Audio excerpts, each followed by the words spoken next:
Ya no seas codependiente, Melody Beatty. Capítulo 2. Otras historias. Cuando digo que soy codependiente, no quiero decir que sea un poquito codependiente. Quiero decir que soy verdaderamente codependiente. No me caso con hombres que pasen a tomarse unas cuantas cervezas después del trabajo. Me caso con hombres que no trabajan. Ellen, miembro de Al-Anon. Quizá te identificaste con Jessica en el último capítulo. Su historia es un caso extremo de codependencia, pero escucho historias así frecuentemente. Sin embargo, la experiencia de Jessica no es el único tipo de codependencia. Hay tantas variaciones de historias como codependientes existen para contarlas.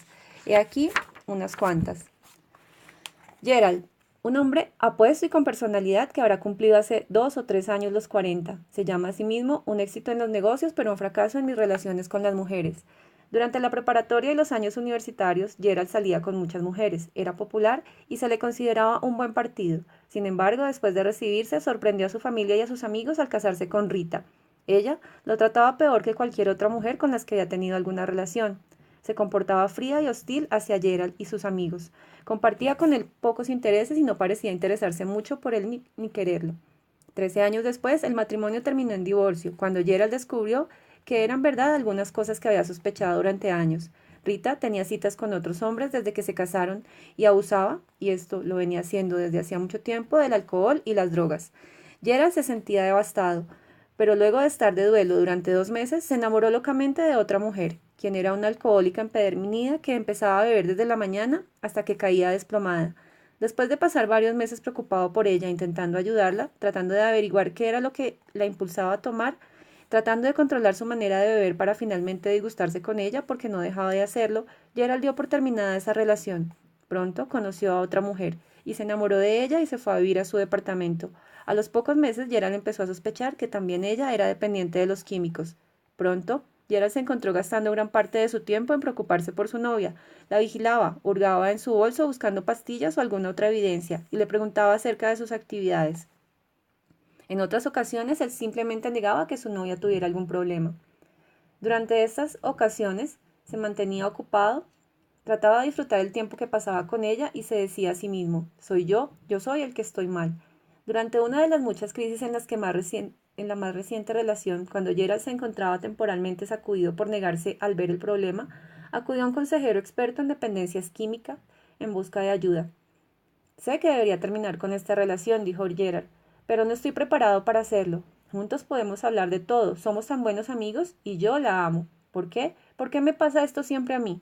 Pónganme en un lugar lleno de mujeres y me enamoraré de la que tiene más problemas, de la que peor me trata. Francamente, son más que un reto para mí. Se desahogaba Gerald.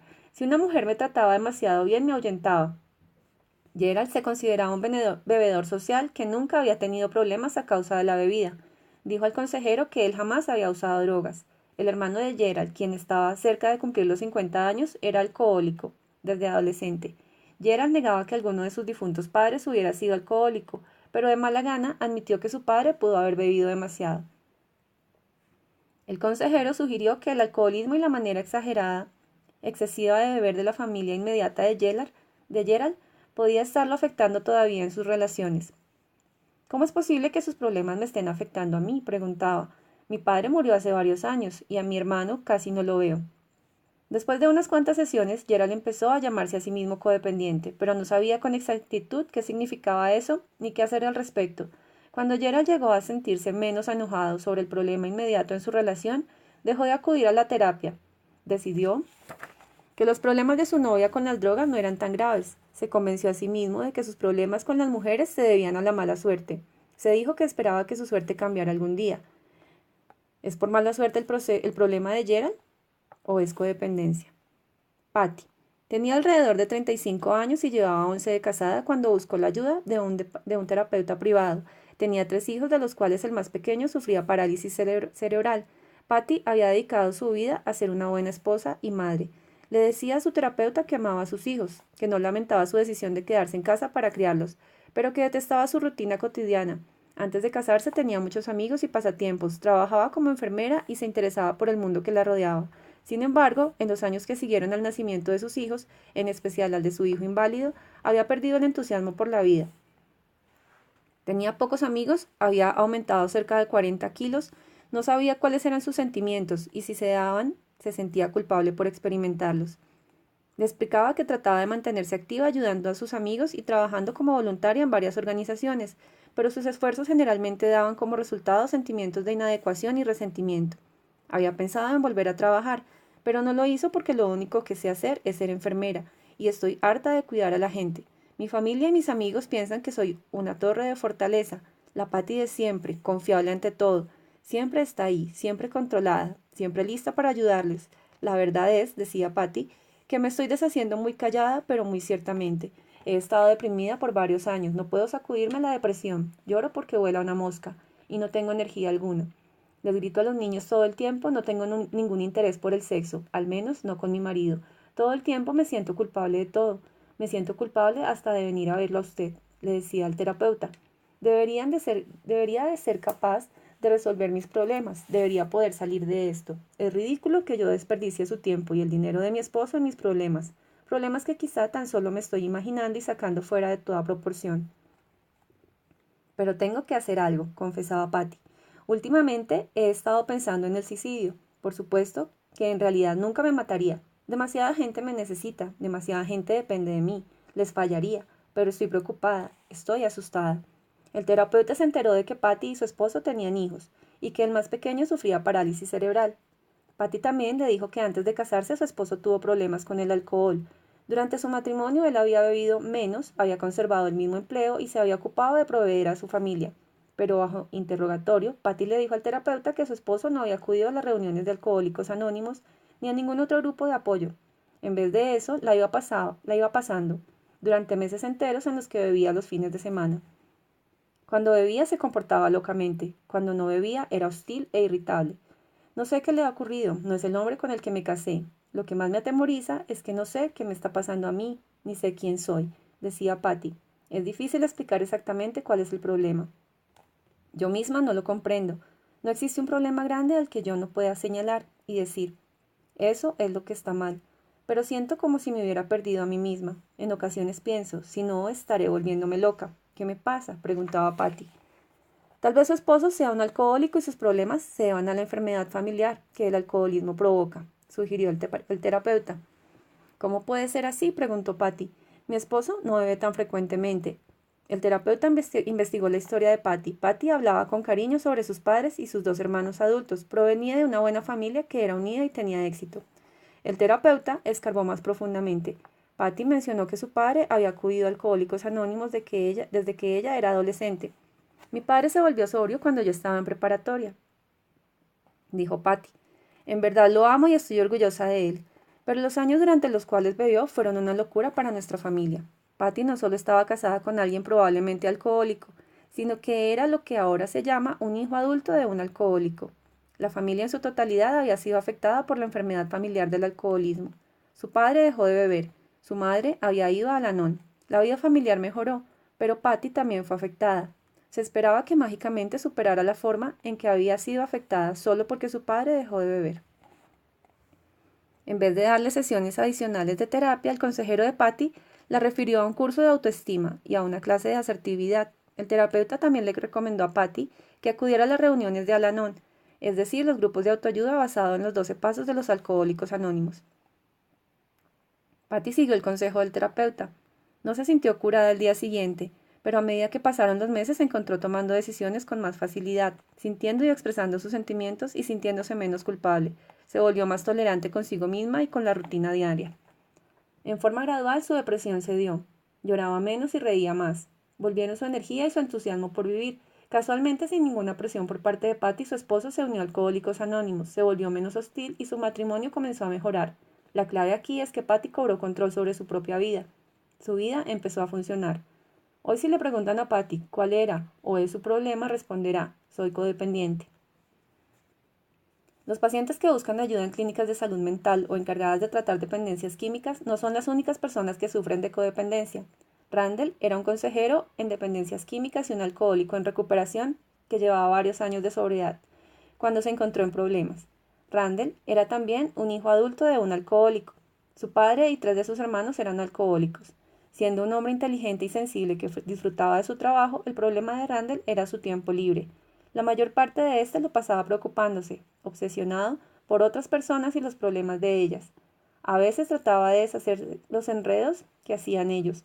Otras veces se sentía enojado con los alcohólicos por haber provocado los líos que él sentía obligado a solucionar. A veces se sentía mal porque otras personas no necesariamente alcohólicas se comportaban de una manera particular. Se sentía culpable, apenado y utilizado por los demás. Sin embargo, rara vez se sentía cercano a ellos y rara vez se divertía. Durante mucho tiempo Randall creyó su deber preocuparse por la gente e involucrarse en sus problemas. Llamaba a su conducta amabilidad, interés, amor y en ocasiones santa indignación. Ahora, luego de haber obtenido ayuda para su problema, lo llama codependencia. Algunas veces la conducta codependiente se enreda de un modo inextricable con la de ser buena esposa, madre, hermana, marido o cristiano. Marlis, de 40 y tantos años, es una mujer atractiva cuando se preocupa por sí misma. Sin embargo, la mayor parte del tiempo lo pasa atendiendo a sus 5 hijos y a su esposo, un alcohólico en recuperación. Dedicó su vida a hacerles felices, pero no tuvo éxito. Generalmente sentía ira. Estima que sus esfuerzos no fueron apreciados y su familia se enojó con ella. Tiene relaciones íntimas con su esposo cada vez que él lo desea, sin importar cómo se siente ella. Gasta una parte muy importante del presupuesto familiar comprando juguetes y ropa para niños. Les compra todo lo que quieran. Hace de su chofer, les lee, les cocina, les limpia, los acaricia, mima con exceso a quienes se encuentran a su alrededor, pero nadie le da a ella. La mayoría de las veces ni siquiera le dicen gracias. Marlis resiente este constante dar de sí misma a su gente querida. Resiente la manera en que su familia y las necesidades de ésta controlan su vida. Eligió la crianza como profesión y frecuentemente lo resiente. Pero me siento culpable cuando no hago lo que me piden. Me siento culpable cuando no vivo de acuerdo con mis estándares de lo que es ser buena madre y esposa. Me siento culpable cuando no vivo de acuerdo con los estándares que los otros tienen de mí. Sencillamente me siento culpable, dice. De hecho, añade, fijo mis actividades cotidianas, mis prioridades de acuerdo con mis sentimientos de culpa. Que el cuidar a otras personas y resentirlo y esperar nada a cambio significa que Marlis es buena esposa y madre, o podría significar que Marlis es codependiente. El alcoholismo o la dependencia química no es el único trastorno familiar que puede hacer que una persona desarrolle codependencia. Alisa, madre de 2 adolescentes, trabaja medio tiempo en una organización de salud mental. Cuando acudió a un consejero familiar, ya antes había consultado a muchos consejeros familiares en busca de ayuda, acudió a terapia porque su hijo mayor de 14 años continuamente provocaba problemas. Se escapó de casa, no respetaba los horarios que se le habían fijado para regresar a casa por la noche.